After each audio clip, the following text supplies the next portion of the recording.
Hi everyone. Welcome to the Public Philosophy with the City workshop. This is a joint presentation of the Public Philosophy Network, of which I'm the president. Hi, my name is Ian Olasov, and the Philosophy of the City Research Group.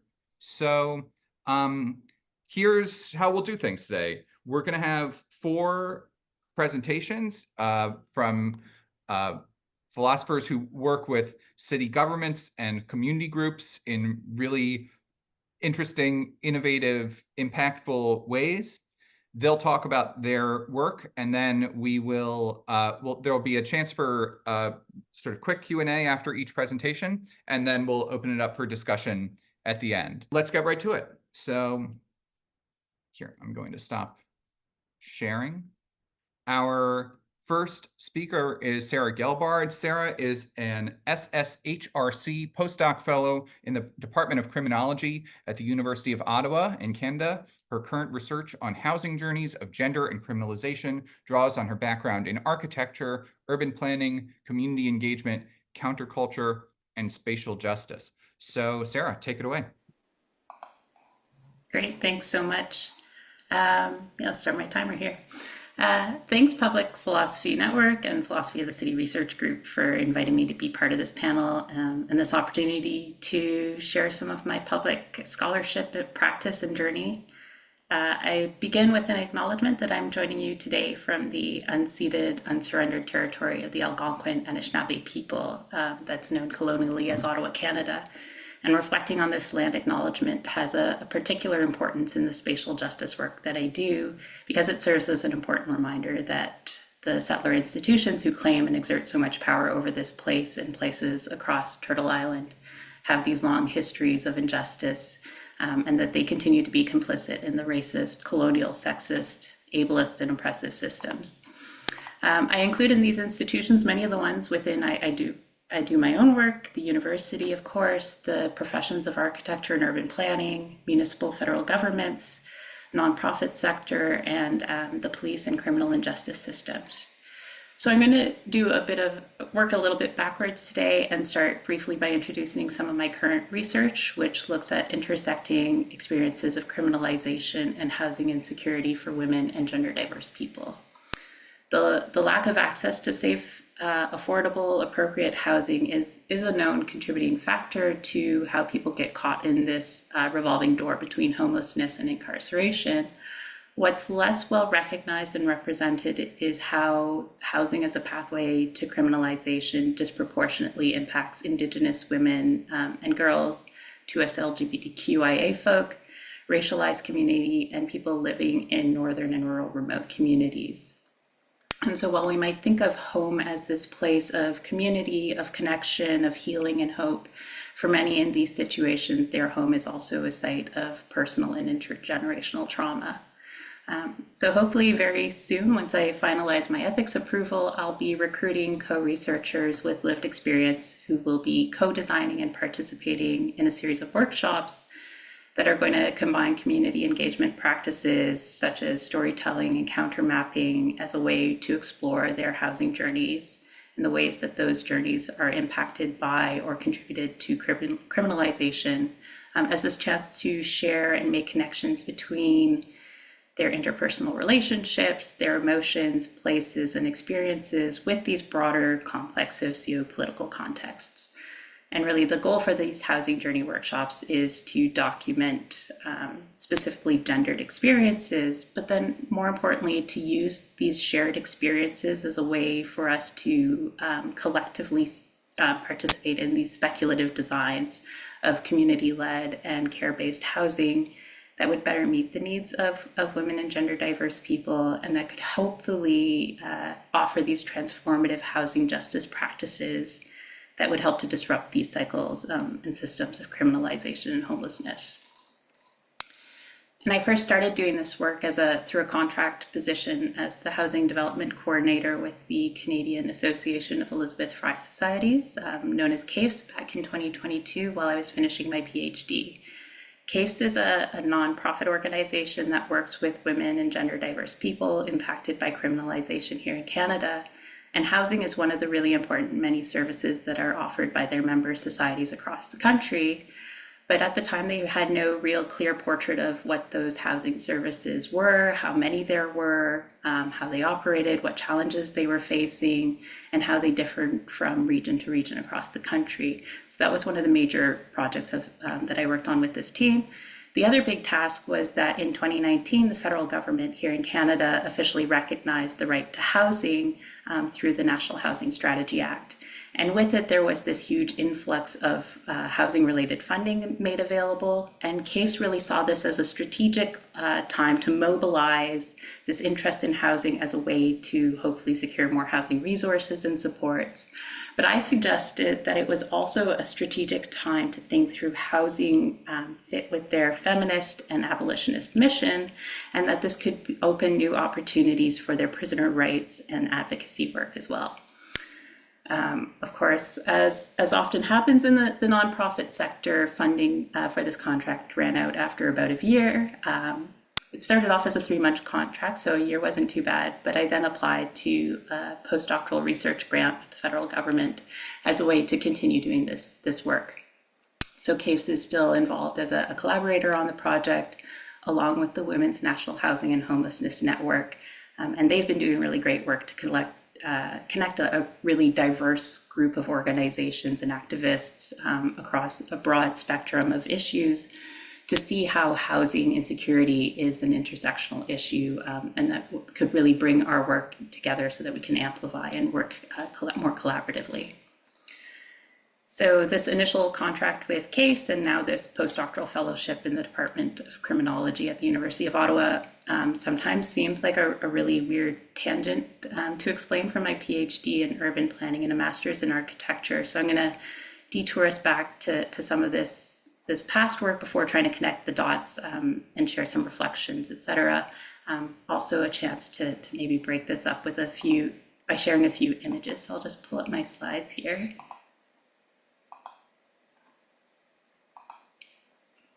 Great, so yeah, a quick photo essay through some of the work that got me here. My master's thesis was in architecture, and I was doing work on the Jewish home and these alternative diasporic traditions of dwelling.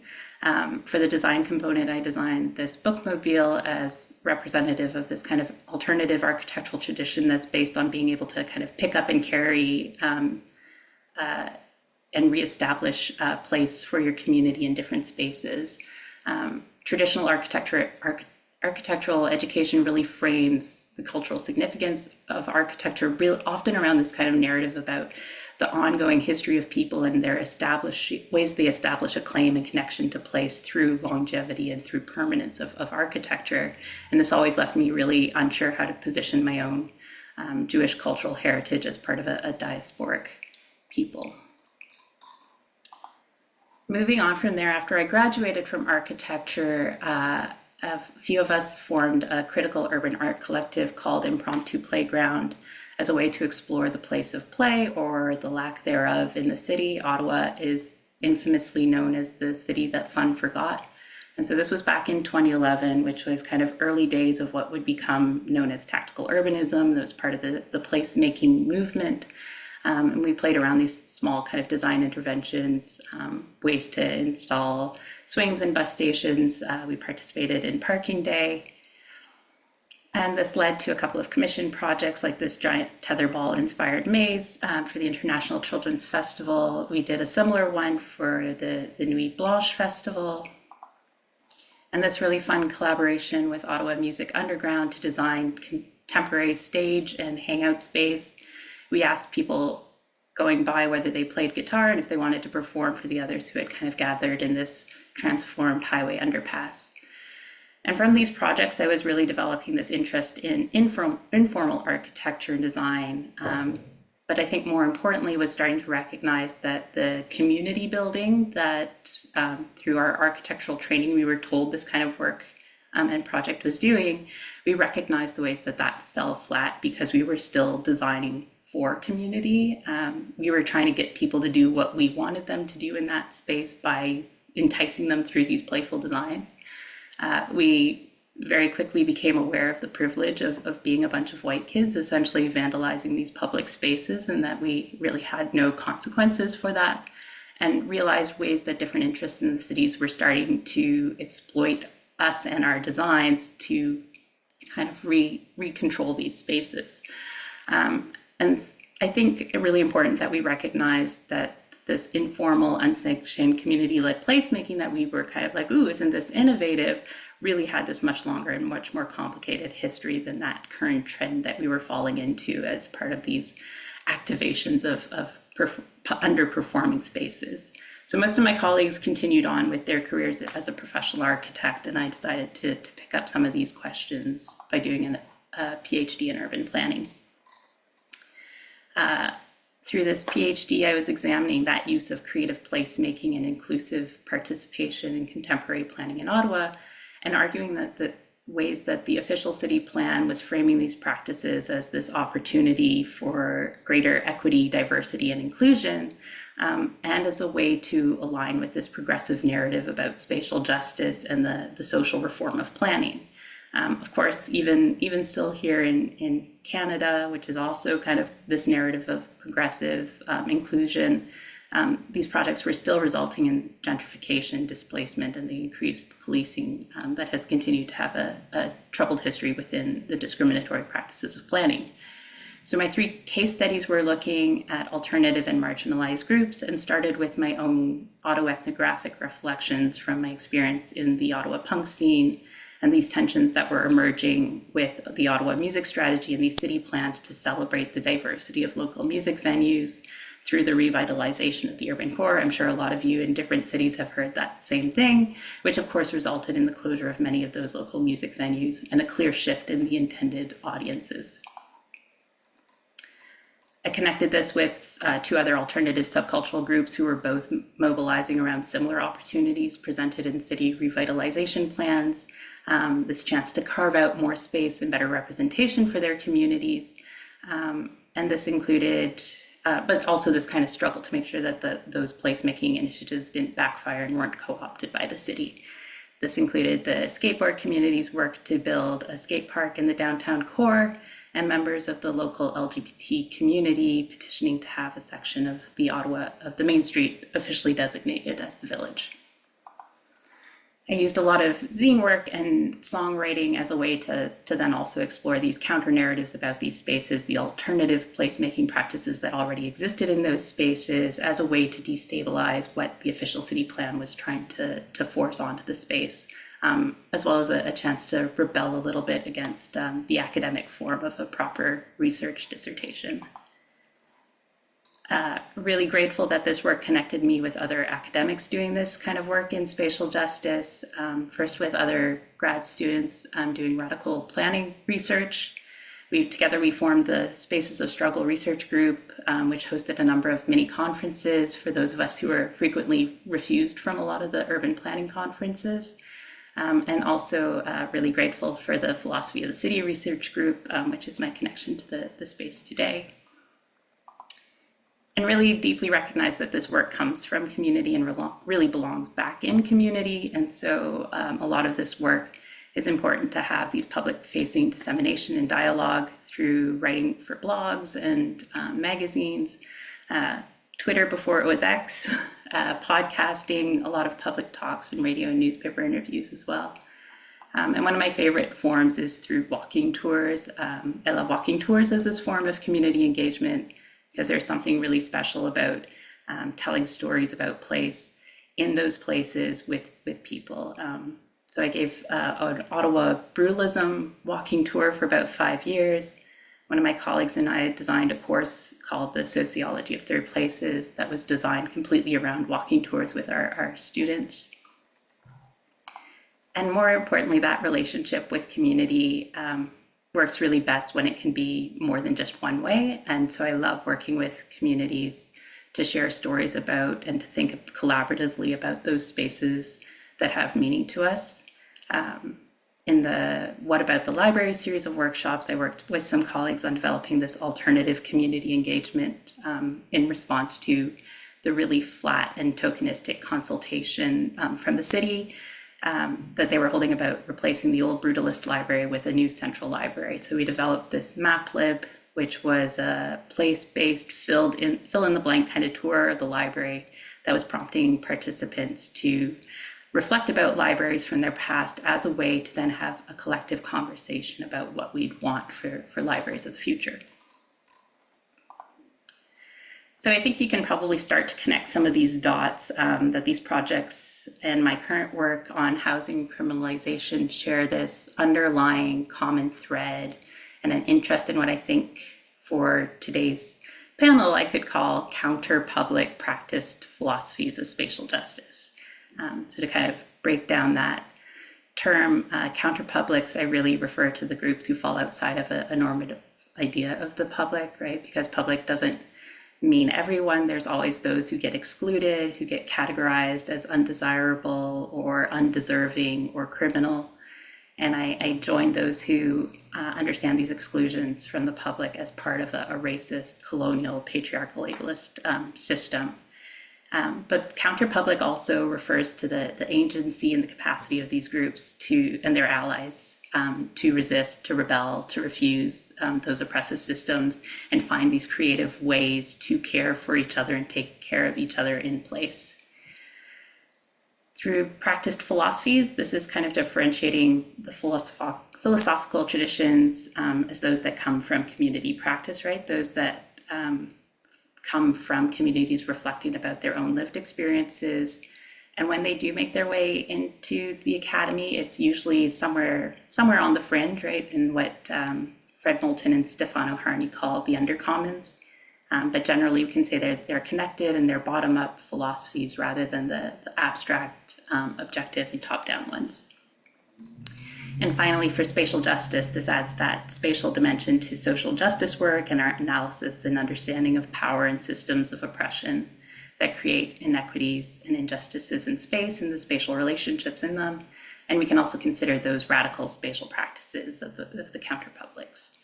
And so we can think about how some of these counterpublic practice philosophies apply to my current work in housing journeys of criminalized women. This involves a lot of work around prison abolition, anarchism, intersectionality and feminist geographies, the right to the city, the right to housing, transformative justice, mutual aid, ethics of care. So those are a lot of those kind of counter-public practice philosophies that I'm engaging with. So just to kind of wrap up, a couple of thoughts about, what is my role in doing this work? What kind of skills do I have? What do I do as a counter-public philosopher who works in the academy? And I've really come to recognize that this work isn't about empowering communities, right? It starts with respecting the power and capacity that communities have within themselves to care for each other. And then working with them to identify and dismantle the oppressive systems that get in the way of them doing that work. So we're really trying to break down the research participant distinction in this and working to be co-researchers, co-creators and partners in it. And so what I do from inside the academy is that I'm able to mobilize that, supposed legitimacy of proper research, both as this tactical strategy as a way to get buy-in from the establishment, able to secure additional funding and resources, ways that it can help to authenticate the claims that come from community through these more formal datas and methodologies. But I've also come to understand that legitimacy of the university, as gross as it feels to me sometimes, can have value to those with lived experience, right? There is power in having their experiences reflected back to them, ways that it can break the isolation that they might feel by connecting them with others with similar experiences, and that they can validate their experiences together.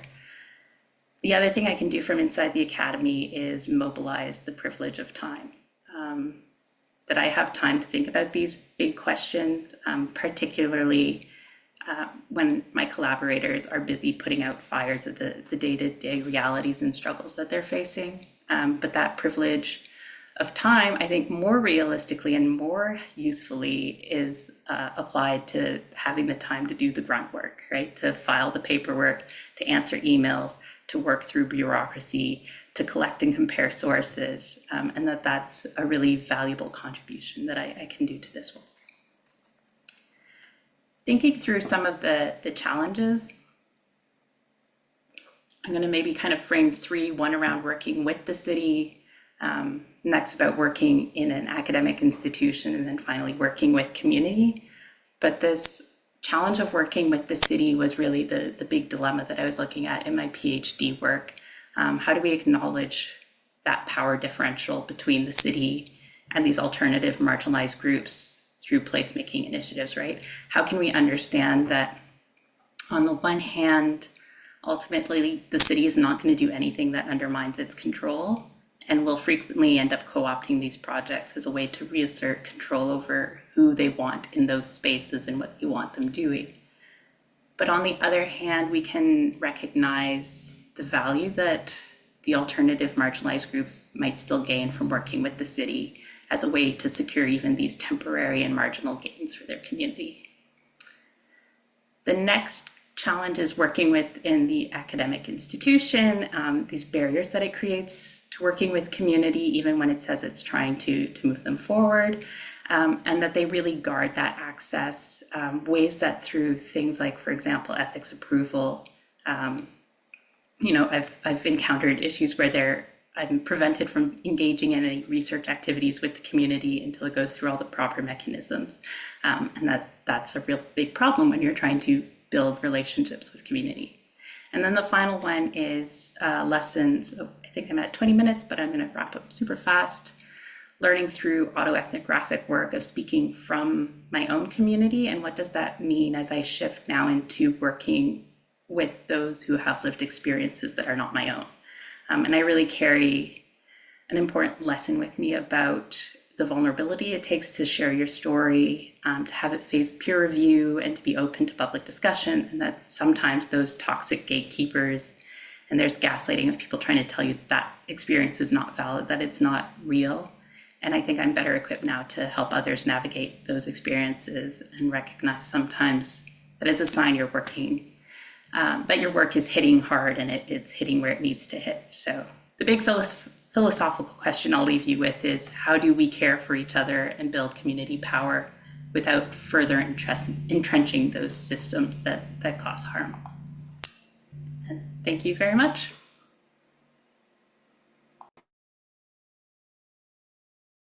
Thank you so much. That's great.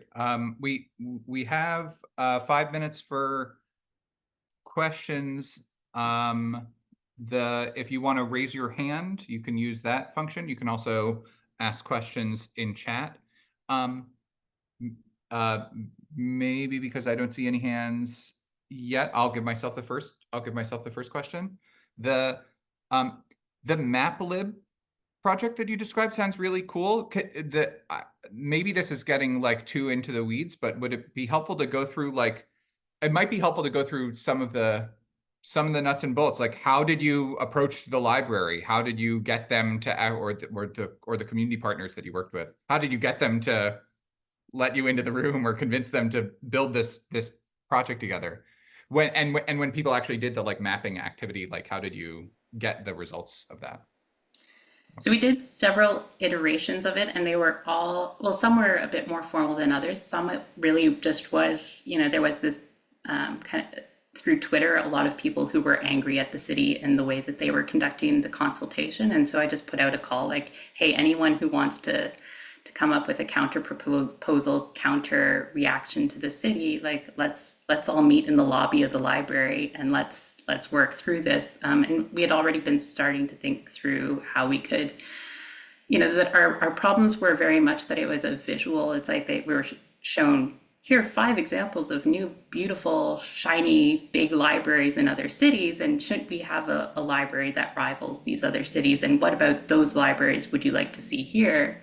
And we felt it wasn't asking anybody about what libraries meant to them, what memories they had about their childhood. So we developed this kind of walk through the library where people would be like, go up to the 5th floor, walk out the door, what do you see? And then, oh, this reminds me about, and fill in the blank. And it kind of guided people through their senses, through memories. Oh, I smell this, or I hear this, and really think about the space of a library and what it means to be in a library as a way to then when we came back together was a kind of a sharing exercise as a way to prompt that storytelling that could help people connect with their memories of libraries before asking them, okay, but what does the library not do? What else would you like it to do? But also, what would you like to make sure is maintained in that? So it really approached the question of designing something for the future in a very different way that helped people come together in community and not just have individual opinions about this design versus that design. And I think that's, it was a very successful project in that sense of like the conversations that came out of it were really useful. That's great. Thanks. Elliot, you want to take this question? Hi, good morning. I'm on the Pacific, so morning here. So no, I love your presentation. It was wonderful to listen to. I guess I'm curious about if you could maybe expand a bit on the right to housing, and thinking about, the federal government's establishment of the right to housing. Do you see that filtering down to the municipal level at all in terms of like planning practice, policing, bylaws, other kinds of policy making?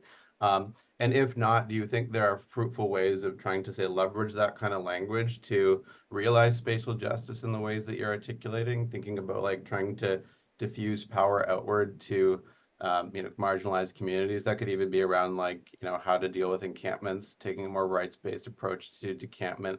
But there might be other ways. I'd just be curious if you think that that's kind of effective or promising, what your thoughts are about that.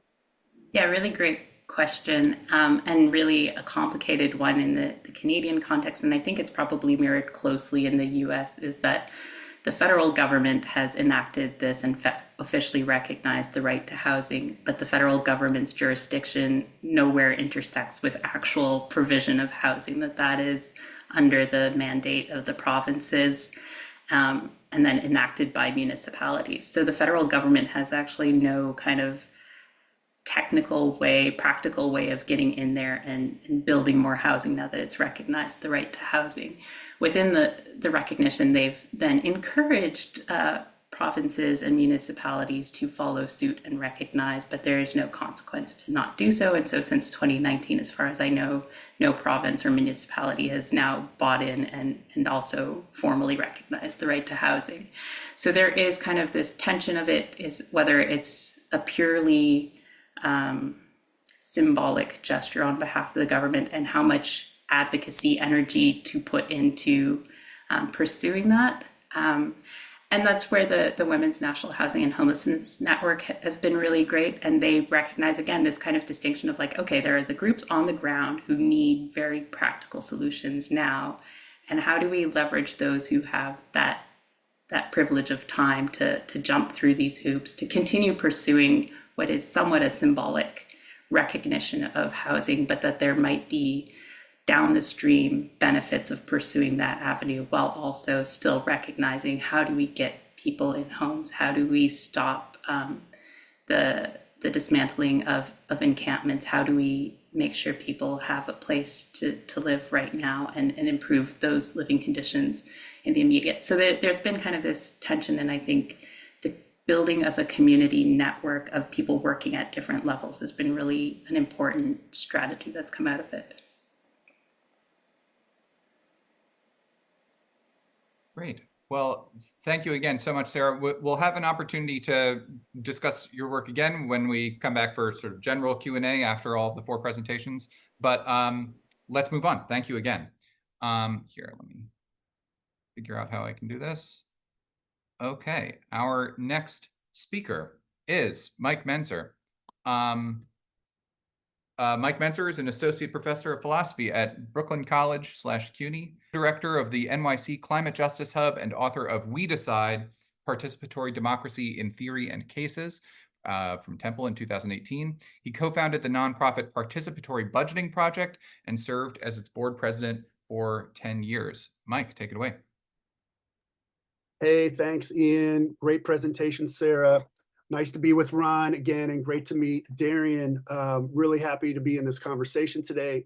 And I'm coming from New York, and I'm talking about New York cases with respect to public philosophy. And I'm going to start sharing my slides. So my awkward too long title for today is A Philosopher Bureaucrat Promotes Institutional Co-Design Through Participatory Budgeting, Climate Adaptation and Justice, and the Public Energy Transition.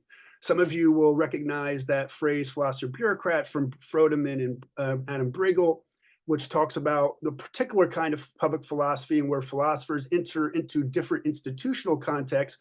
They could be counter-public, they could be public, where they're working alongside other communities, agents, and actors to bring about some sort of transformational change of practice.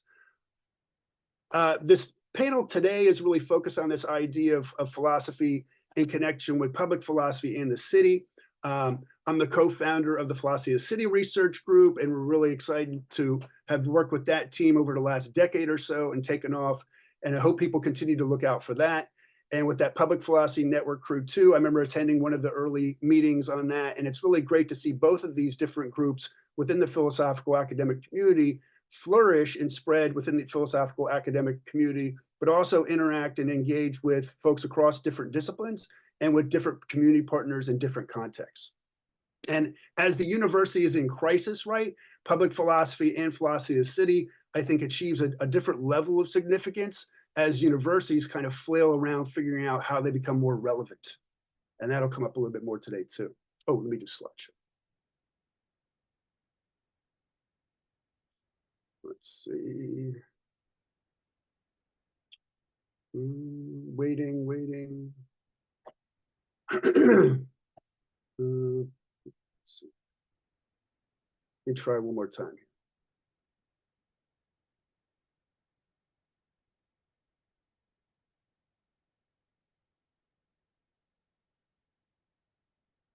Sorry.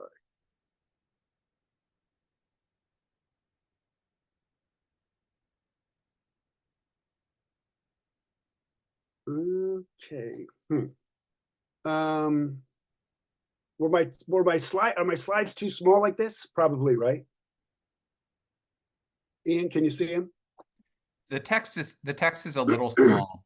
Not sure Let's why see. it's not loading here. Maybe click view. Maybe view might give you some options. Let me try. So let's try one other thing, and then I'll just keep going. All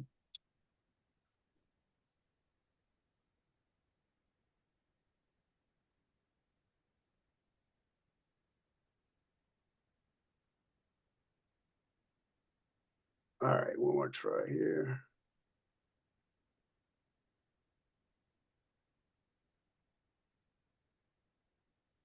Come on. All right, great. There you go. So, we're just loading, slides are loading slow here.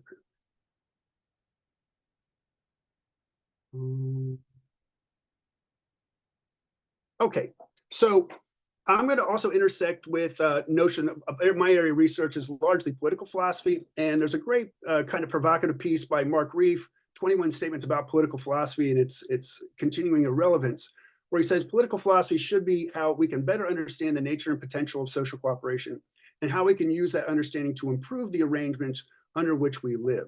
And while that's a very simple statement to kind of see in the academic context of philosophy, which often focuses on the notion of justification of what we should do rather than the doing, I kind of like this move into the doing part. In terms of the frame of public philosophy that I'm coming out of, I really hark to Anita Allen's work, who is a lawyer and public philosopher who is, I believe now still at Princeton, and spoke at Brooklyn College a couple of years ago, and really has a nice piece in the Companion to Public Philosophy, which Ian Ossoff, our host today, is a co-editor of, which talks about a history of public philosophy, which is not as well known, especially in the African-American academic community, where philosophers have worked alongside federal government contexts, local government contexts, and really been engaged in a lot of transformative work outside of the halls of academia. My own teaching, research, and expertise is in participatory democracy and governance, what gets called solidarity economy, sustainability, adaptation, resilience, and environmental and climate justice.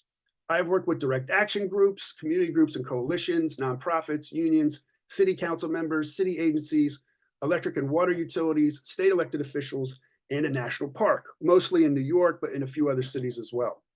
I've advocated for legislation, written op-eds, testified at hearings and board meetings, served on city and state advisory boards and commissions, helped shape the New York City charter revision that passed, shaped 3 pieces of state level legislation, 1 of which passed, 2 of which did not, and also co-created a nonprofit, which Ian mentioned, the Participatory Budgeting Project, and served its board chair for 10 years, and also been engaged in some stuff in the internal to the university context.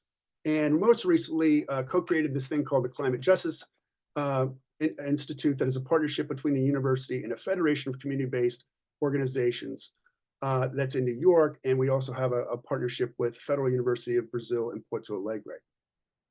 So my work, We Decide, which Ian mentioned, is a work of philosophy. Prospects for Resilience is worked with other scientists working in New York City on climate adaptation. And more recently, have been more involved with public ownership of energy utilities, and a lot of campaign and political work that's happening in New York and across the United States, which I'll go to a little bit later.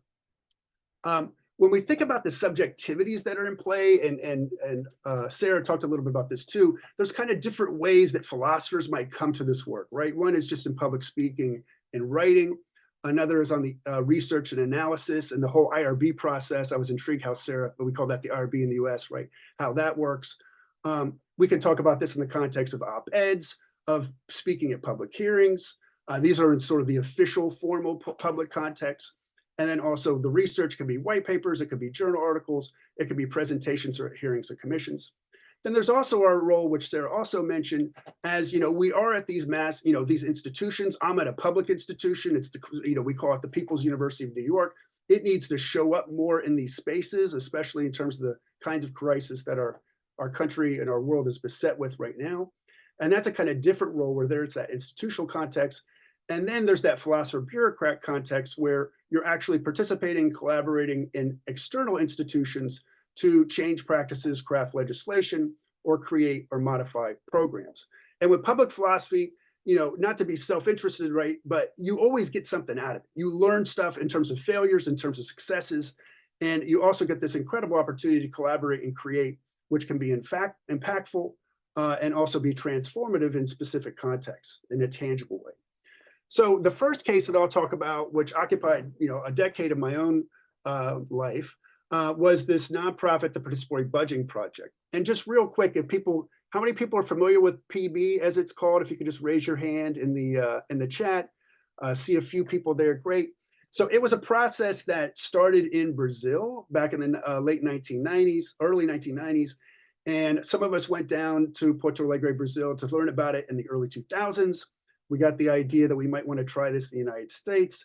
And after several years of failing, because all these projects had several years of failing, we got Chicago to start doing it in 2009, 2010. It came to New York, and then it spread across dozens of cities in the United States and Canada. PB is a process by which you have money.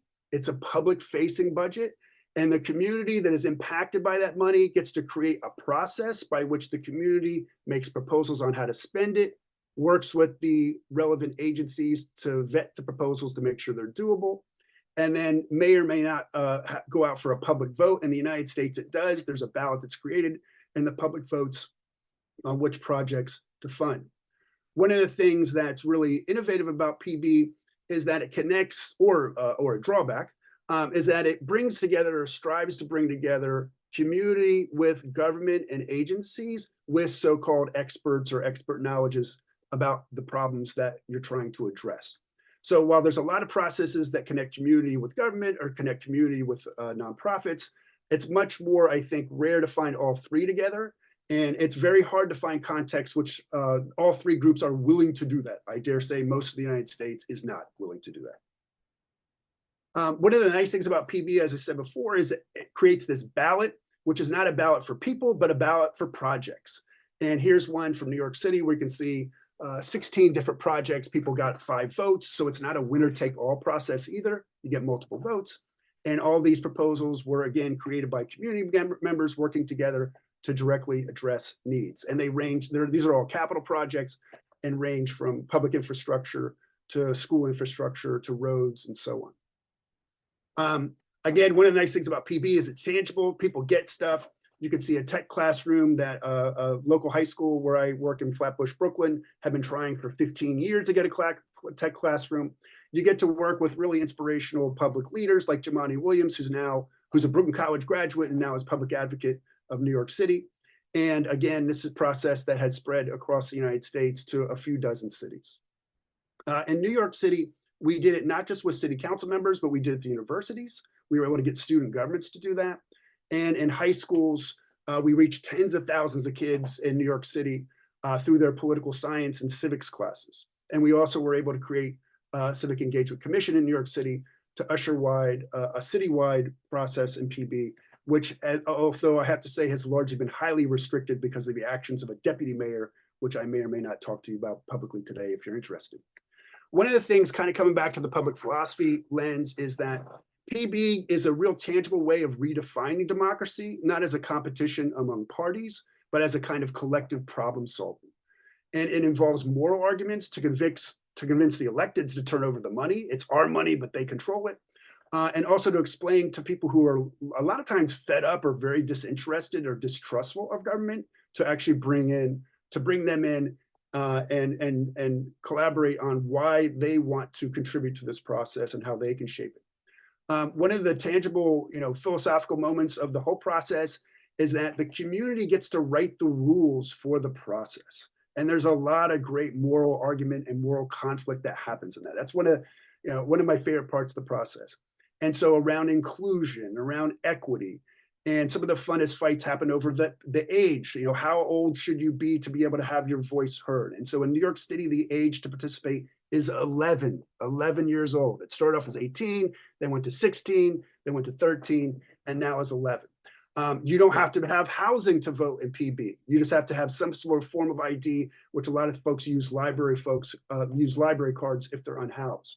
So there's a lot of attention to equity that you can actually implement in process.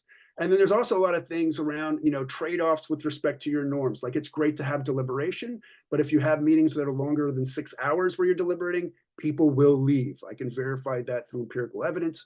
So how do you have, the right amount to kind of keep people in, but also to have an effective deliberative democratic process?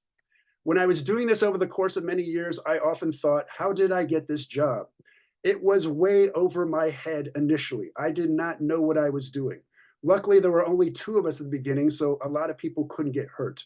But as it got bigger and we brought in more people, you really have to be able to learn to others and occasionally take cards where people are telling you what to do. And you have to be able to trust them. That's Meg Wade, our chief of staff at the time, about 10 years ago. So public philosophy is a little bit of a tightrope walk at times, and it really requires trust and collaboration. And that brings us back to a kind of classic definition of democracy, right? Where democracy, you got to do it to learn about it. And there was certainly a lot I learned. And, again, from the self-interest perspective of my book dramatically changed after doing PB for several years. The notion of participatory democracy that I had at the beginning was way out of touch with a lot of the difficulties and a lot of the rewarding moments that come when people try to really fight and grapple with this at a tangible, everyday level.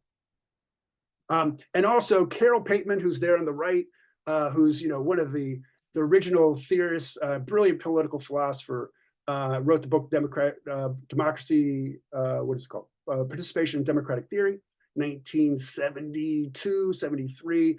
She heard about our process. She came to one of the events, and there she is with elected officials, funders, and our co-directors at our event that we had in California back in 2006 or so. And she wrote a great essay and about her, Carol was very important for feminist criticisms of participatory democracy. So that was a great moment of kind of mixing the theory and practice. The other second case that I was involved with as public philosopher, different context, which was an institute created at Brooklyn College that was a partnership with city government and a national park at the Jamaica Bay, which is a large bay by JFK Airport. People flown in New York City have flown over it, which was created in the moment of Superstorm Sandy, which really whacked the city and caught us way off guard with respect to the challenges of climate change. And the focus of the Science and Resilience Institute was to really bring all this scientific knowledge and connect it with local expertise especially among the fishermen and a lot of coastal folks who live on the coasts, to think about policies, programs, and projects to increase the well-being and resilience of the communities around the Bay. It's also very segregated racially around the Bay. And so questions around inclusion and racial justice and reparative justice is something that comes into the mix here. We also kind of channeling participatory budgeting brought in this very community-driven process. And we're able to bring in a lot of the scientists and modelers into this process to really make them directly respond to community needs. One of the fun things about this is the public was more than humans. So the top left there is the blue rib mussel, which is really key to ecosystem health because it helps to lodge the spartina, the marsh grass that grows. And then you also have these conflicts between birds who are routinely shot at the runways of JFK to make sure planes don't crash into the Bay. The Bay is a national park. So that brought out all kinds of great philosophical questions about, do we keep the park as is, which is a mandate at the federal level, or do we evolve with climate? So if we wanted to create new oyster reefs, that was actually not part of the original park. But given the challenges of climate, there was an agreement to actually do more oyster and mussel reefs because of the challenges of climate change and the question of adaptation. And of course, we want to bring in youth on these restorative projects. So we're really building out a much more wide public engagement process with this. Onto the opportunities and challenges. I think one of the things that public philosophy enables you to do is to think through concepts with specific places and with specific people. And that just makes, again, deliberation or democracy or resilience. It really fleshes it out and articulates it in a space of conflict and collaboration, which is just really, I think, empowering and innovative for on both sides. There's learning by doing. There's a kind of sharing that enhances solidarity. Again, a lot of people may not have had opportunities where they were having a kind of collaborative process with government agencies or even with the universities. So it creates opportunities for solidarity between community, government, and academics. It enriches the classroom experience. And I'm very curious, with my fellow presenters, how they connect students with all this work. And we can talk more about that in the discussion. And it also creates a different kind of positive visibility, hopefully, for your university. On the challenges side, some people don't want you there. I mean, I can't tell you the amount of times people were like, nah, go, don't come in, go, we don't need you here, blah, blah, blah. And you have to navigate that, and you have to know where you can enter, where you can't enter, and what it means to kind of enter into these spaces. Luckily, CUNY is a commuter school, so our students live in the neighborhoods, and so we have organic relationships in that sense, and we don't have that same town and gown conflict, but you still get it in different ways, playing out in different levels and different dimensions, in terms of race, in terms of privilege, in terms of gender, in terms of level of education, class, and so on. You will be misunderstood doing public philosophy. And this always frustrates academics. That's what we hate the most, right? When people don't understand us. And then we say, right, but you don't understand me. I'm going to explain again. You can't do that. You can't do that in these contexts. It's not about you. It's about the collaboration. You misunderstood, get past it. You're there to collaborate and to support the community. Another challenge is the academic calendar. Everything's over in May. What do you do in June, right? How do you navigate that? Another big one that working with the EJ environmental justice community in particular lead with, to whom are you accountable? Your department chair, your college president, your students, them, your funder, the APA. They want to know who you think you are accountable to. If you have students participating, how do you prepare them to participate? And then, of course, funding, as Sarah mentioned as well. So, Ian, how much time I got left? Because I know, how am I doing? Another minute. Another minute. Okay, so that's fine. So I think, I really, one of the things that's happening now is we have this climate justice hub where we've tried to address a lot of these limitations in previous modes of public philosophy and public engagement to really create a partnership where there's a 50-50% sharing of funds with the New York City Environmental Justice Alliance and with the universities. And we have About 6 of the CUNY universities are actively participating in this. We're really inspired by the work of Michigan State and Kyle Pose-White over there on the left. And when we had a mutual student there, Kwabena Eduse, who I know folks know some of him. So we really see this as something that's learning from other universities. But here the idea is of doing sustained engagement in a way that we connect classes, we connect campuses, and we connect communities in a much longer term way. And that also is connecting to the energy transition that New York State is undergoing, and action that we've had both on our campuses and in the legislative arena to do a lot of this, what we said previously around public deliberation, but in the context of the energy transition, and really making public ownership and public management and public partnerships between universities and utilities more at the center. And if, happy to talk more about that in the discussion later on. But thanks everybody for listening to my presentation.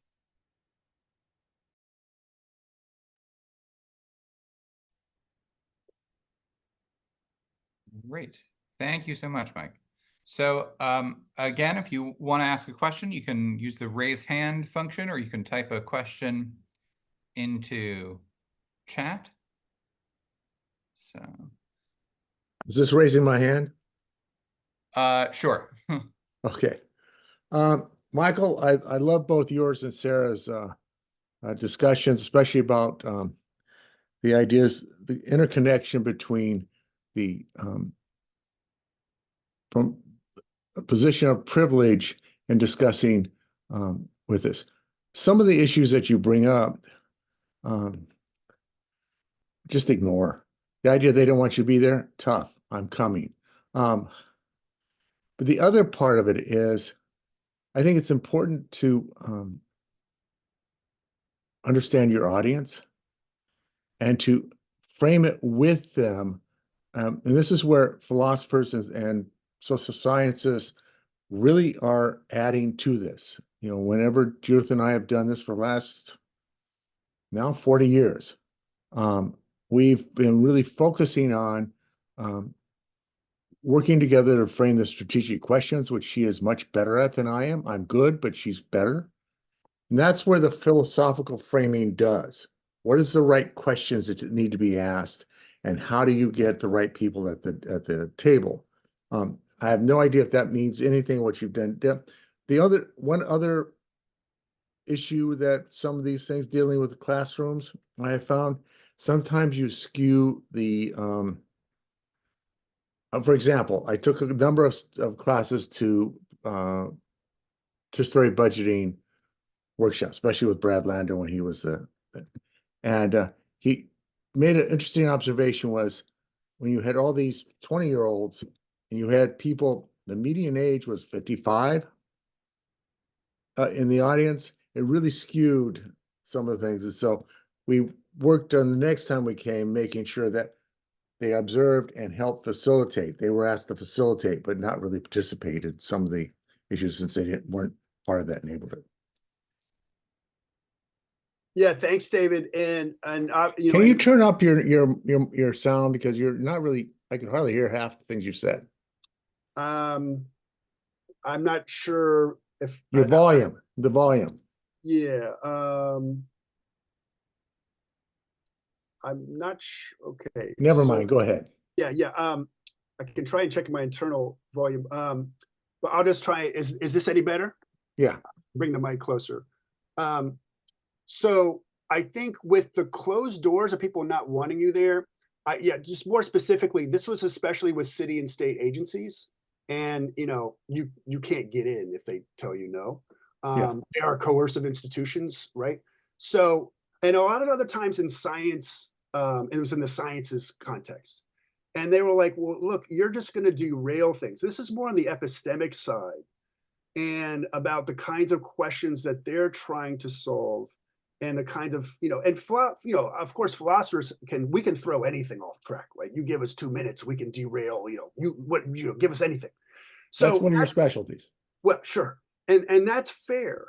But of course, there are also like really genuine, important questions, right? Especially where you're trying to help communities or get communities in the door to be able to ask their kinds of questions. So that's on the one thing, you know, on the age in PB, and certainly who shows up is always a big question / problem for any participatory democratic process. The irony is that New York City, you know, the youth really took over PB because we dropped the age to 11. And that creates other kinds of problems because then a lot of the money goes to schools and it doesn't go to housing or it doesn't, right? So, you know, you have these kinds of issues. So that's a totally fair point too. Was there a question in the chat? Yeah, we've got one question in the chat. Oh, hey, listen. Let's hear. So I'll just read it in case people can't see it and for the record. Mike, what do you think about the large number of NYC participatory budgeting projects that are to fix public Department of Education buildings / facilities? You started to speak about this a second ago.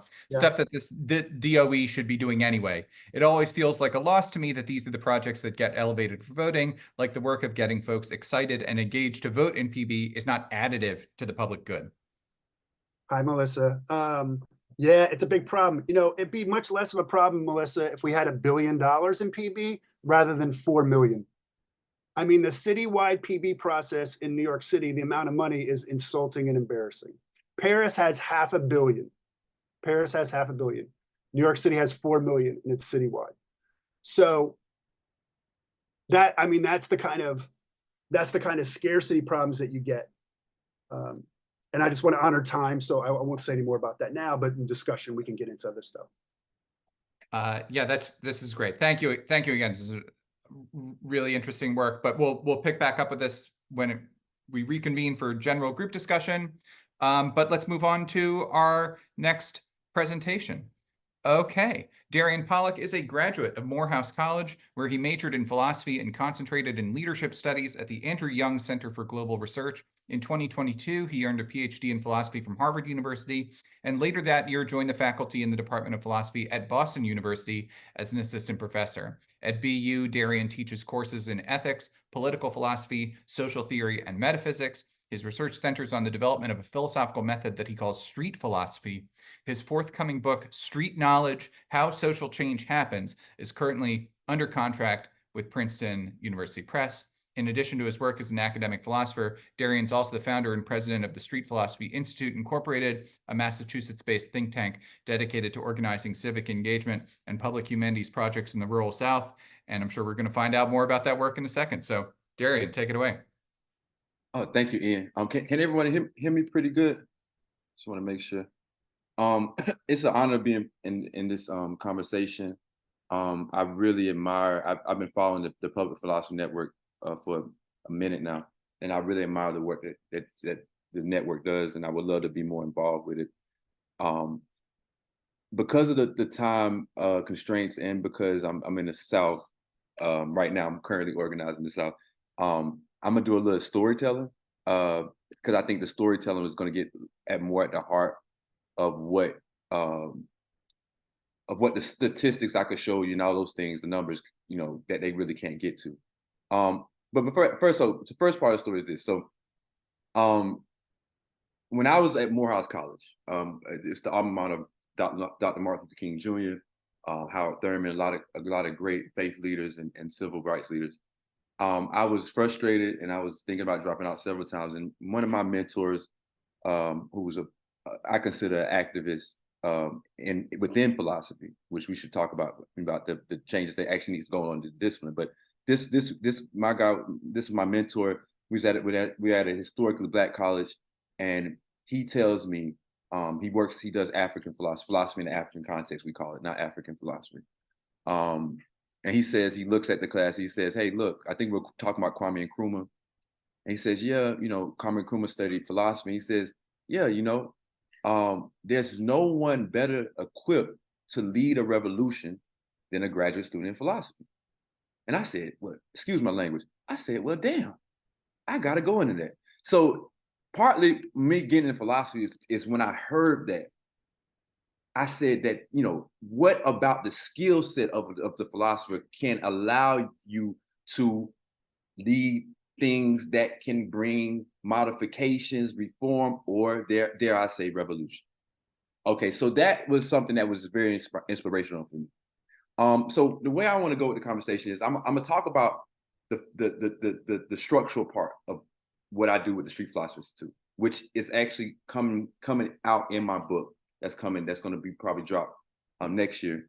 And really what I'm trying to do is I'm trying to clear the weeds in how we talk about activism and organizing. Because quite frankly, there's a lot of different language games that people use. You got Black liberation people that talk like this. You got environmental activists that talk like this. You got, transit activists, tenants' right activists that talk like that.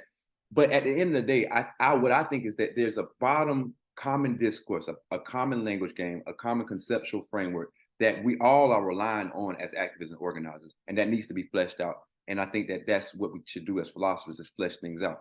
So part of one of the spirits of my book is that I see even from Plato, some readings I have of Plato's Laws. For example, I do close reading of his book, his dialogue Laws, which is an underread dialogue from Plato. But also from activists like from the 60s of like Stokely Carmichael. And in both respects, both thinkers and in the traditions that grew out of those thinkers saw activism and organizing as an art form. Okay, if you recall, even in the Republic, Plato describes leadership as a craft. It's something that you have to cultivate. Even Aristotle says you have to cultivate virtue, you have to work for it. So I'm taking that spirit about leadership, and I'm also applying that same spirit to resistance, where resistance becomes a craft, an art form, a knowledge how and skill set that you just can't come into a priori, which is our big problem right now. So we talk about the students. I'm at BU. Part of my long spiel to students on campus is that you can't come into this thing. First, I teach them about the word a priori, and then I say you can't do this kind of stuff that you want to do in terms of changing the social fabric a priori. You got to learn some stuff. You got to get to know some people. You got to actually get your hands dirty and have to wear shades around because your eyes kind of messed up from all the heated conversations. And that's the aesthetic part. That's the part that we forget about. Like it's a different transition from stepping out the classroom and trying to put your skills to work. And that's what the Street Knowledge book is about. It's like we're trying to show that activism and resistance is an art form that you can learn and you can be better or worse at. Right now, we have a lot of bad activists and organizers, a lot of bad actors who don't know what they're doing. I'm dealing with the NAACP. A lot of local chapters down here do not know what they're doing in terms of pushing the meter forward, putting pressure points on people. They just get the jobs, they get these budgets, and they don't do anything. So that takes me to my next distinction I talk about in my book. One of the biggest distinctions, and in the book, I go through the history. Since the 60s, we have lost a total touch with a distinction that I make between community organizations and nonprofit institutions. It's a big distinction, okay? In my book, I talk about what is a community organization, what it looked like. For example, in Harlem, in New York, you had these things called street academies that was started by community organizations like the 5% Nation of Gods and Earths. Okay, you might not have ever heard that, but that was a real, I don't even say grassroots, because I don't like that word, I say street. It was a real street organization. And since the 60s, what's happened since the corporatization, we talk about how it's hitting into the capitalist private sector, but we never really talk about how corporatization has affected the organizing structures, the nonprofit, the social good structures.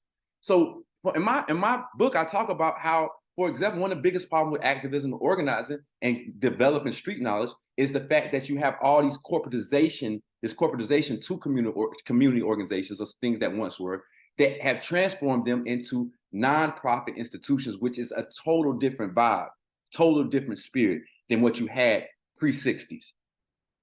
This is also, by the way, why in the 20s you had Negroes, you had Blacks. I'm saying Negro because that's how they talk back then. You had Black people who were the biggest one of the largest representatives in both the Garveyite movement, which was a community organization, UNIA, but also the Communist Party. These are things that we forget about, but it's in the history, and we got this is part of knowing the craft, knowing what you're doing, and also going beyond the 60s. Because one of the problems we have is right now we have a fetishization with the 60s, which I do not understand at all. Some of the best activism went on way before the 60s. I'm talking about labor movements and such. So that is one distinction. So now I want to get into the nuts and bolts And Ian, please let me know when I got 5 minutes, because these stories can get long.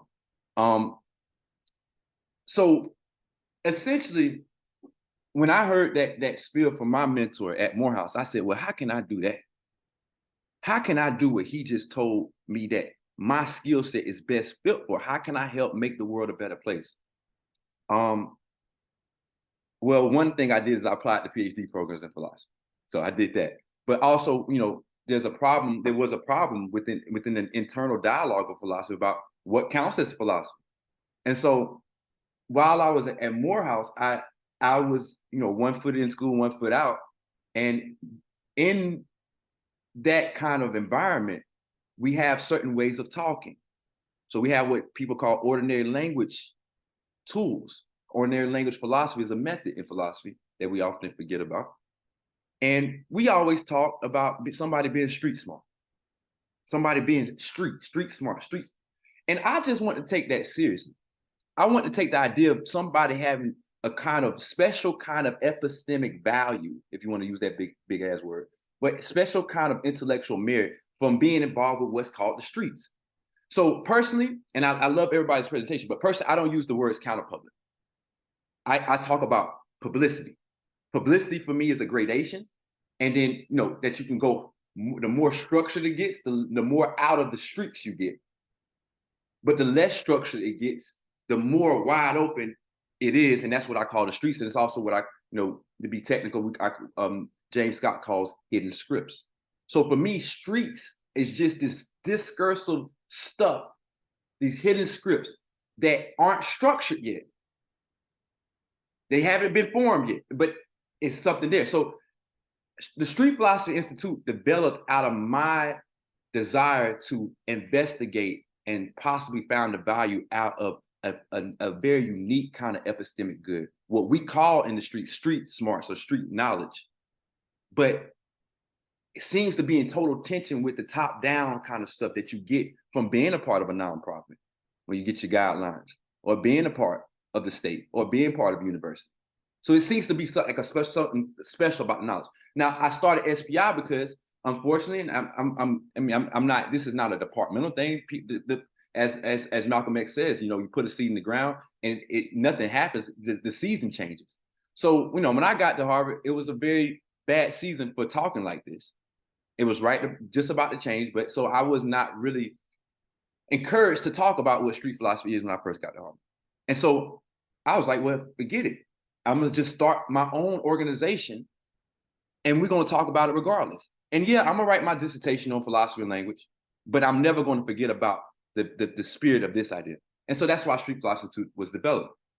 To move on, what are we about? The first thing we're about is generational change. Okay, part of just generational change means changing the cultural fabric of a place. Activists in the history of activism calls this consciousness raising. So part of SPI, when we started off, was consciousness raising in a community. I'm from the rural South, because I think we could talk about why I start here. It's one of the hardest places politically in America to make sense. Liberals you don't understand the rural South at all. And some of the techniques, because I organized both in Boston, Atlanta, and in the rural South, the techniques that I use for tenant rights in Boston cannot work down here. Will never work. It might get you killed. It just might get you killed. So there's different states involved in different places. And so the rural South is where I decided to start. And I wanted to start with consciousness raising and changing the culture.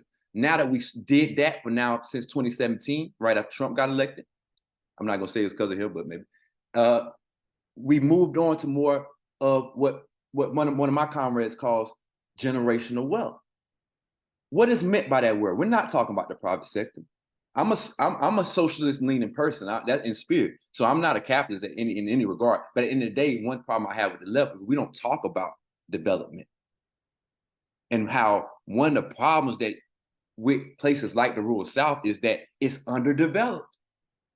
So how can you expect for me to come talk about race and talk about the racism in the area when Black and white in these areas, they don't got internet? They can't even log on to this talk. So these are the thing that the generational change, generational wealth for me is connected. And so part of what SPI is involved with is development. One quick case, you know, the reason one of the projects that we're getting in recently is I just spoke to, but developing the internet access in these areas. I had a situation where one of my comrades who's very smart, but he got a felony very early. I'm not gonna tell you his race because it really don't matter. He wanted to read my dissertation. And I said, fine, you can read it. He's very smart. He went to prison 5 years, he can read. I tried to send him my dissertation. He lives in this very rural part of my county. My dissertation is about 100-some pages, 150 pages, 160 pages. It took him 4 days to download that one file. 4 days. How can I mobilize a population where that can't even download a simple file? I know it sounds ridiculous. I've been to Africa. I've been to West Africa. These problems I'm talking about in the rural South are worse than when I was in Nigeria. This is the stakes of the rural South, okay? And so I'm going to speed up. I also want to say, so part of the consciousness raising we did, though, when we first got our president, because we wanted to make a splash, we immediately talked about in this area one of the biggest mass public lynchings. And so that's how we got people kind of scared, but also paying attention. And then after that, we like, now we want to give you some internet. Because I got you listening. Move on to the next part. One of, I guess they speed up a little bit. A new initiative that I've started to kind of help spew, like kind of spur the demand that the young people have down here for putting more pressure on elected officials. Oh, I'm out of my 15 minutes. Hey, so I'm gonna end here. Oh, you're good. You still got 5 minutes if you want. No, I'm gonna end here, man. I can talk about everything else later, but look, this is a lot to say, and I'm enjoying just everybody else's presentation because it's a lot to put together. Thank you. Yeah. That's awesome. Thank you so much. So again, if you want to ask a question, you can raise your hand or type a question into chat. I'll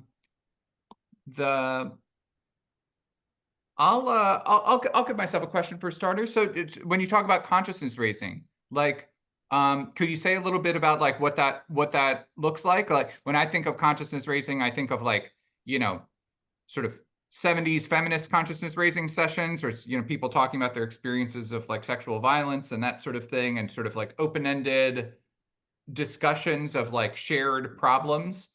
What does consciousness raising look like for you? Is it that sort of thing? Is it something else? So for me, you know, I'm gonna be kind of philosophical right now, but everything about me, I'm an externalist about everything. Like everything, like that's my meta-philosophical thing, like about meaning, about ethical, like where the ethical content comes from. I'm an externalist. And so everything about consciousness raising depends on what I call the problem space. This is a critical theory word. It depends on, so it's external. So you don't really know. This is what I try to tell my students. You can't read something that a feminist did in the 70s and say that that's consciousness raising, and then go down to the South and then say, oh, we're gonna do the same thing. You don't know. So first, it's like finding the problem space. Okay, find a set of problems or issues that people in the Jackson County, for example, we ain't got no bowling alley. It could be something simple as that. We ain't got no damn bowling alley. Okay, that's a problem. Okay, that's colorblind. Everybody come together. So you find the problem space, and then after that, there's different stages. So I talked to my comrades about this. First, to me, this is going in the book. The first stage of conscious raising is symbolic signaling. So there's a good thing in Huey Newton's book Revolutionary Suicide, where he talks about, everybody use this word, you know, in the left, they don't do their research, they don't know where it comes from. The reason why the Black Panthers called the cops pigs is because they needed a symbol to get Black people understand, and not just Black people, but all revolutionary people to understand what is this organ of the state that is so, that's eating up our community. And so they needed something to resonate with the poor Black, uneducated people. Elijah Muhammad had been organizing for 30 years. He always told the Black masses, don't eat pork, don't eat swine. So they ripped off that. And now you got this whole movement. So it's symbolic thing. And then also after that is understanding pressure points.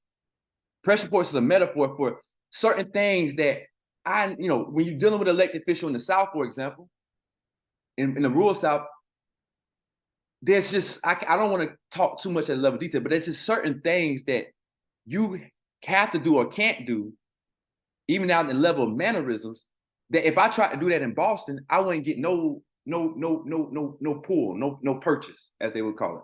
So that's what I mean. That's great. Thanks. Mark Hopwood has a question. Yeah, hey, thanks. Thanks, Ian. Thank you. Thanks, Darren. Thanks so much, everyone. I've really enjoyed these presentations a lot. Darren, I was happy to hear you talk about the rural South. That is where I am right now. I'm in rural Tennessee. And so I think one of the questions I've been having for myself is, like, when we think about philosophy with the city, like, how important is the city there? Because a lot of the stuff that you'll have been talking about, like housing, gender, public spaces, educational resources, all those things are super important in rural areas like the one I'm in. And so I wonder, like, where the differences are. And I mean, one obvious difference, and Darren, you were kind of talking about it, it's just politically, like, stuff is different down here. What you can assume about the politics of the public is just going to be really different in an area like this. So I'm interested, Darren, in what you think about that. Like, is there anything specific about philosophy with the city? But I'm interested in what other people, other presenters think about that as well. So, I do love philosophy language. And what I always find the word, the symbol, city, sometimes I think it's an empty concept. I don't think it has any clear reference. That's what I mean by that. But I do think it has meaning. It has the signaling force. So, okay, now I get out the philosophy. Now I get back to my organizing. I be switching hats throughout the conversation. So on my organizing tip, that's why. So what you're talking about is why I tell people, when you're talking to me and we're doing this kind of work, we got to be strict with our language. We're using legal terms. We're talking about municipalities. Most counties got a municipality. Most places aren't unincorporated. So at the level of just incorporation, in Jackson County, where I'm at, Florida, is maybe 60,000 people in the whole county. Mariana is the county seat, which is the city, the municipality. That's the main thing. So what I'm saying is, I'm trying to get at the fact that if we take the city part off and focus on what we're actually talking about, engaging with municipalities and county commissions, that is, I think, that's replicable, right? Like dealing with a county commission in terms of, like, the parties involved, like where it's structured, understanding parliamentary procedure, knowing when you're getting disrespected on parliamentary procedure. All that is what I mean by philosophy of the city, even if the city doesn't look like what you have in your head in that picture. The last thing I say that is, this is two things. I promise, Ian, I'm gonna hurry up. This is two things I want to say.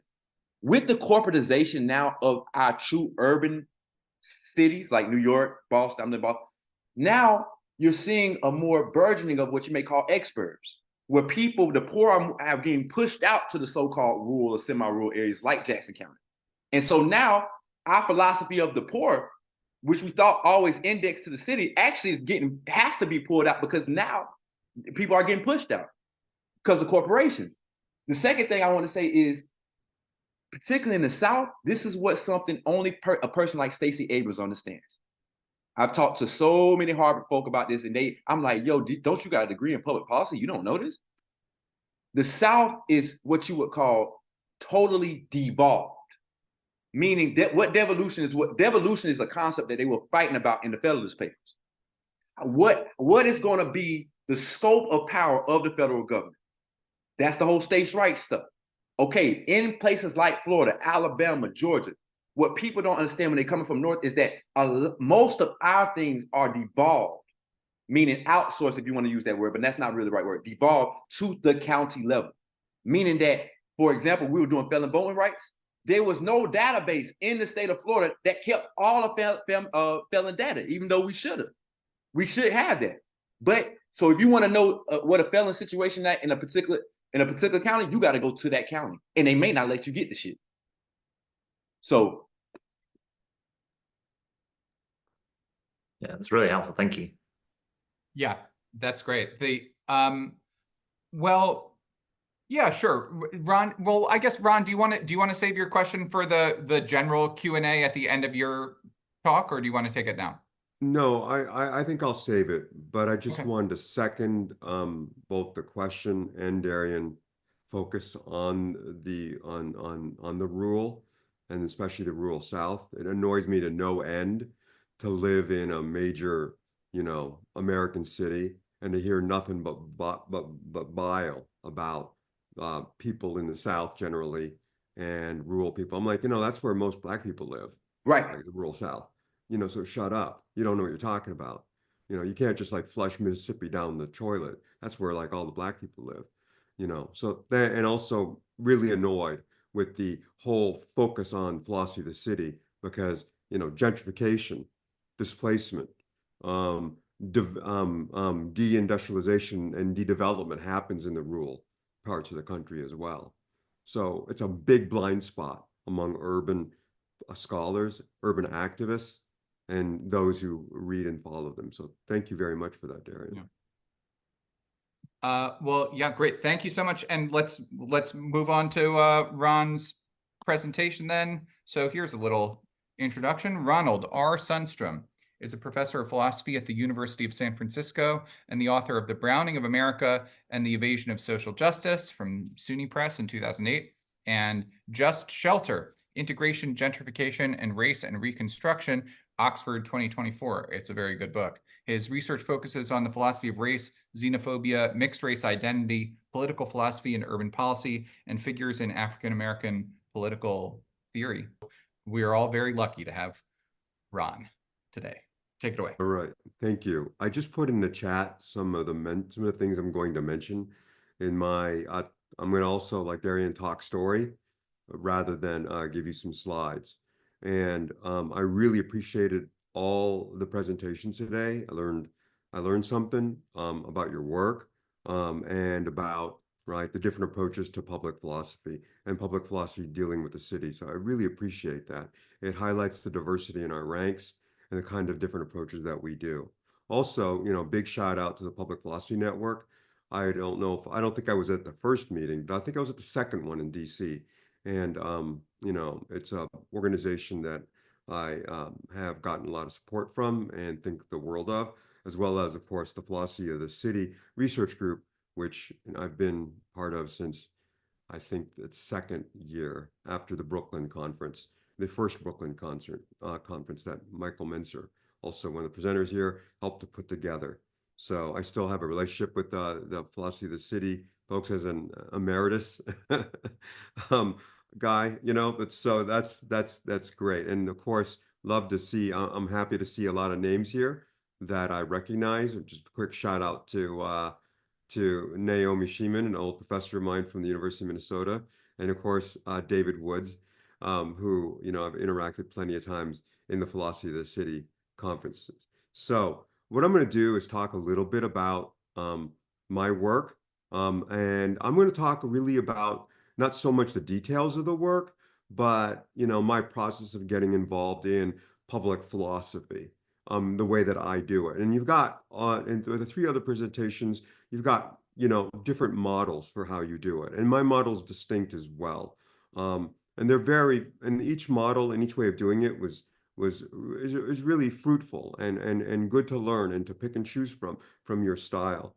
But for me, getting out in public didn't come easily. My first experience with this is after graduating from the University of Minnesota, not so long ago, 99. I had done some work on the philosophy of the metaphysics of race, or the ontology of race, in particular on mixed race identities.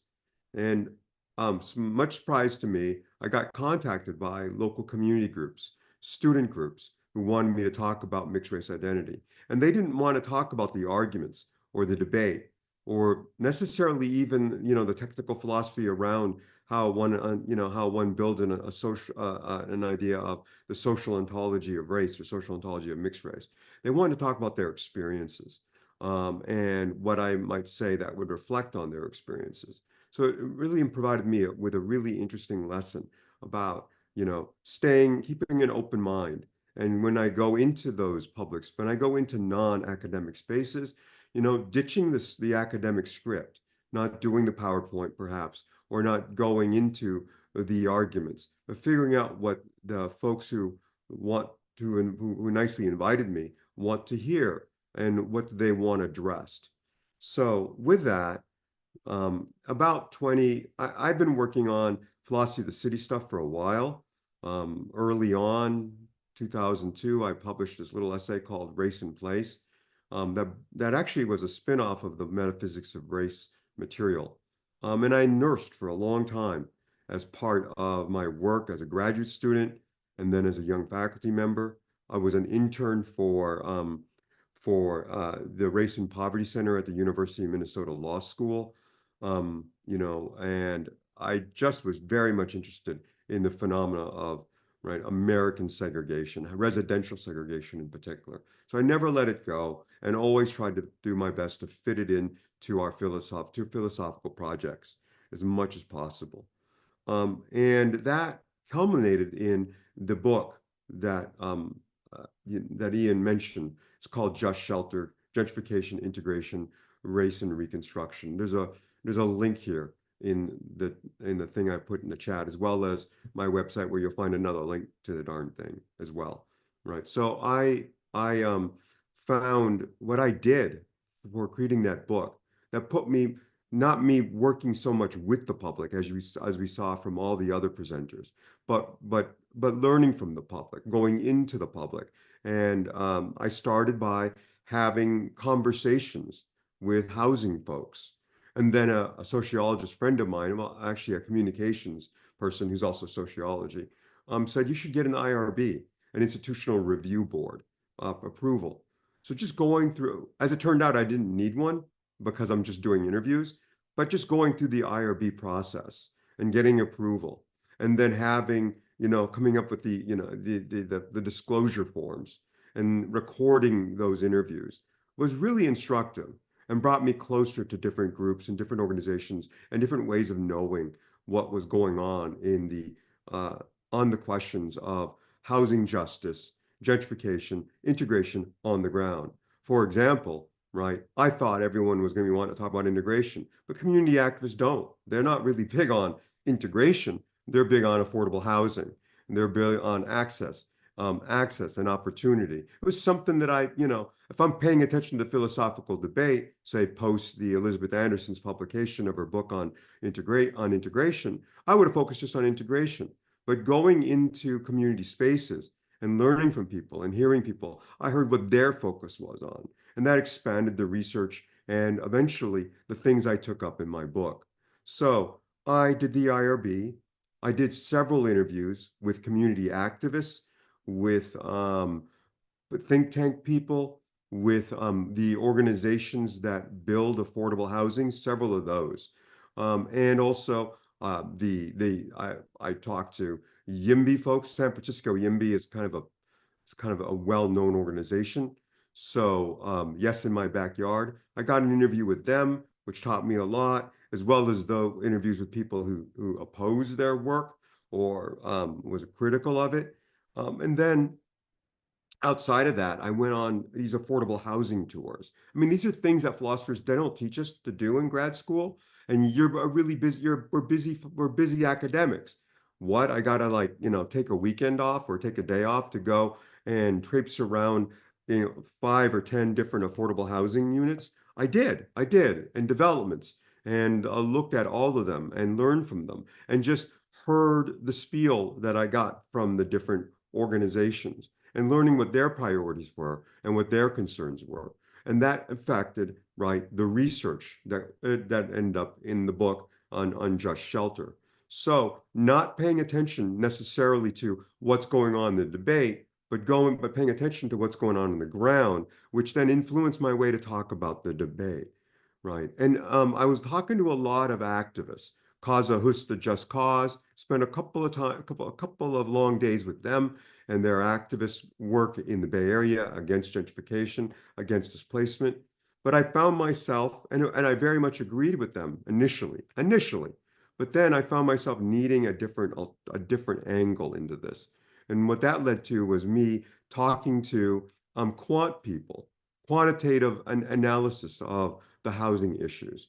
So this is where those the leaders of affordable housing development groups came in, as well as just, basically they were Democratic to progressive think tanks who did quant work on housing availability, on housing affordability, on homelessness, on loads of different, housing related issues. There is a distinction inside of the social science literature on the questions that I take up in my book, not, which theory of justice is better suited to address these questions. In the book, I take a liberal egalitarian angle, a hard liberal egalitarian angle on it, support the right for housing and so on and so forth. That, of course, is happening in the literature space.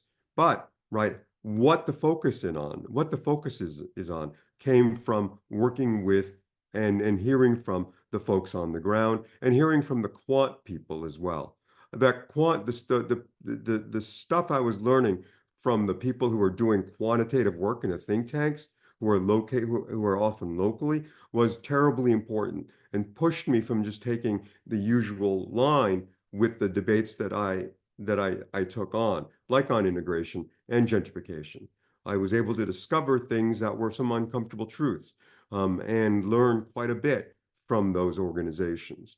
So I'm not going to give you a presentation on the book, but it's available, and many of you have already heard me say too much about the damn thing, so I'll spare you on it. But it's a couple of chapters on a theory of justice and space, a couple of chapters on gentrification, and a couple of chapters on the integration debate. All of that has been informed by my public outreach and my interaction with the people, and these activists, advocates, and if you will, industry specialists. That led me to be able to connect with a local activist arts group, which was a surprising move in my life, in my career. I like my weekends.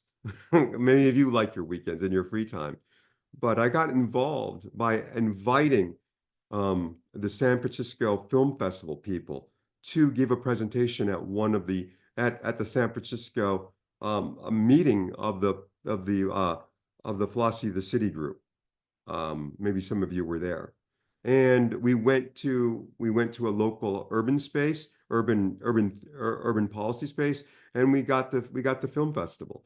And they then subsequently asked me to join as a producer. I'm not a producer. Now I know what that means, but I said, you know what? I'm not going to produce anything. I'm not going to make anything. At best, I can be a humanities advisor. And that gave me a really interesting niche. I had to learn from these artists, these producers, these in multimedia and in film, and hear their perspectives, often that clashed with mine or were different, but I learned from them though. And to develop the patience and the bandwidth to be able to work with a community group and their ways of going about it. So check out the San Francisco Urban Film Festival. I worked with them for about 10 years.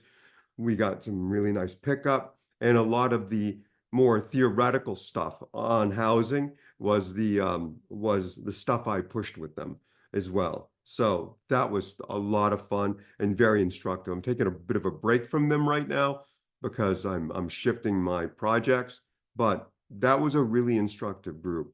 For the rest of us here today, I think one lesson from the two experiences that I just shared with you, by doing interviews, by working with community groups, but also seeking out contrary opinions, contrary research from local people, trying to get both, if you will, using social science terms, the stuff that's coming out of qualitative research from listening to people on the ground, but trying to square that with the quantitative research coming from think tanks and coming from researchers that sometimes are working on the ground, but working one or two levels up, helped me develop the arguments that I was able to develop for the book. So please take a look at it. You'll find my stuff on gentrification a little countercultural in terms of our culture as academics and philosophers. So, and that really did not, that wasn't based out of my own contrarian spirit or wanting to disagree with the people or the qualitative people. It was really just coming through and listening to the different perspectives and appreciating the research from, right, the qualitative, the folks working on the ground, the qualitative researchers, and the quantitative researchers that were sometimes overlapping, but also sometimes clashing with each other. So that was really, really interesting. And I encourage you, one thing that took, I mean, none of the presenters have this problem, but I wasn't open initially in my career to really going beyond the classroom space or the research space. I don't think of myself as an activist. I don't think of myself as an advocate. Sometimes people would say that to me, and when I worked in those at the film festival or when I'm in the community in these community spaces, and I think right is thank you for that correction, David. Yeah, right. But anyways, I was able to develop stronger arguments, and finally, a complete surprise, be open to how your research can be taken up by community groups. Recently, that last link in my post to the chat is by Define American, a New York-based immigrant rights organization that focuses on communicating on public communications, political communications about immigrant rights. So about 10 years ago, I wrote an article. No, not 10 years. Yeah, about 10 years ago, I wrote an article. Some of them, one of them was co-authored with David Haekwon Kim on xenophobia and racism. Recently, one angle that my public work has been doing is that our ideas about how do you define the concept of xenophobia, very philosophical thing to do, defining a concept, has been taken up by organizations like Define America, by a research lab at Cornell to build an online tracker of xenophobia in social media. So that put me into a public space with, tech people, with Google executives, with Meta executives, and immigrants' rights people looking to track xenophobia and try to combat it online. So, that was not so much about the work itself, but about the general approach to my doing public philosophy. And I'd like to encourage, and I'm going to close by encouraging you all to step out of the classroom. The other presenters don't need this encouragement. They did it maybe even faster and more easier than I did, but step outside the classroom, step out your research, and go and enter the public space. Thank you. Thank you so much. So, okay, so we'll take a few minutes for questions about Ron's talk, and then we'll open it up for discussion of all four of the presentations and the connections between them. So feel free to add questions into chat or to raise your hand if you want to ask your question out loud. I mean, I haven't seen a question yet, so I'll give myself a question. The experience that you describe, especially like coming out of grad school, of like, well, you just sort of, you did this work and it's on matters of sort of interest to lots of people. We're talking about mixed race identity at a time when roughly no one in philosophy was doing that. And then you just sort of like put the work out into the world and people contact you, and that's great. And that's how you start building these relationships. That happens a lot with philosophers, I think, where it's sort of just like you do work that happens to be of interest to the general public, people, or to some corner of it.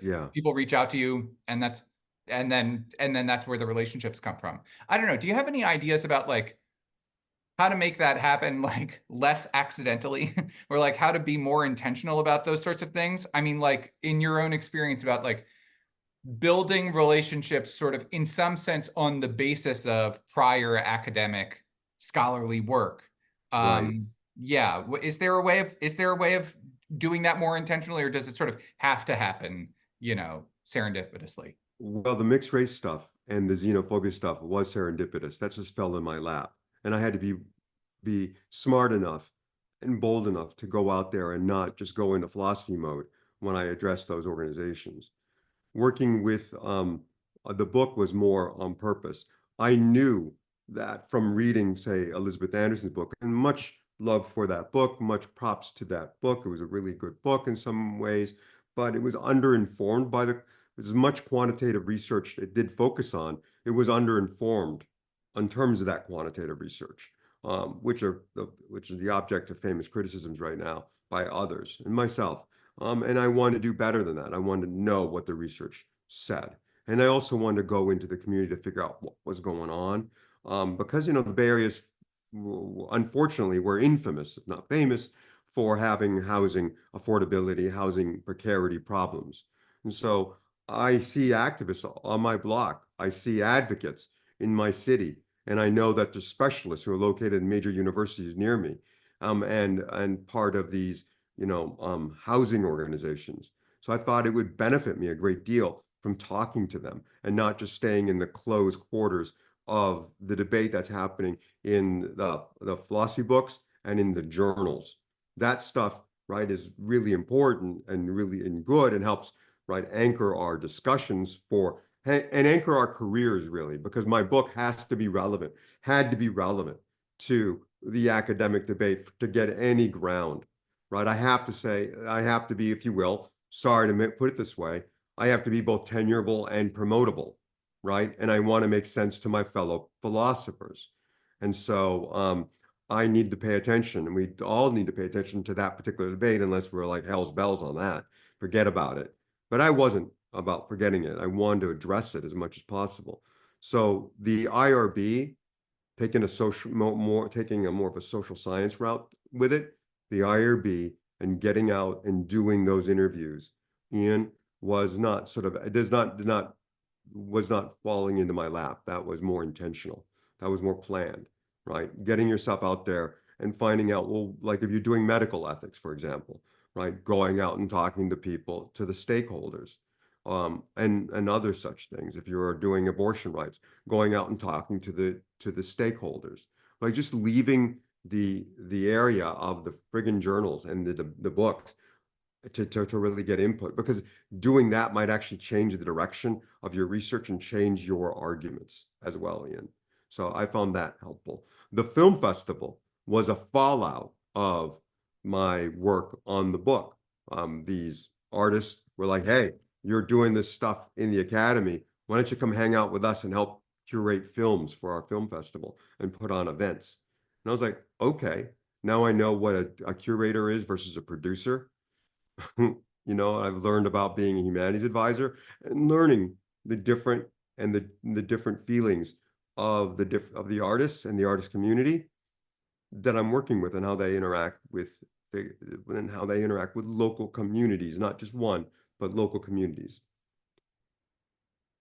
So I think my role here is to encourage those who come to not learn more about my book, or learn about my work. I hope you do, but also, right, because it would contrast to some degree with what's out there, and also be additive and adjunct to the stuff that's out there, but also go out and do the work yourself by being bold and leaving the classroom and the research space. Great, thanks.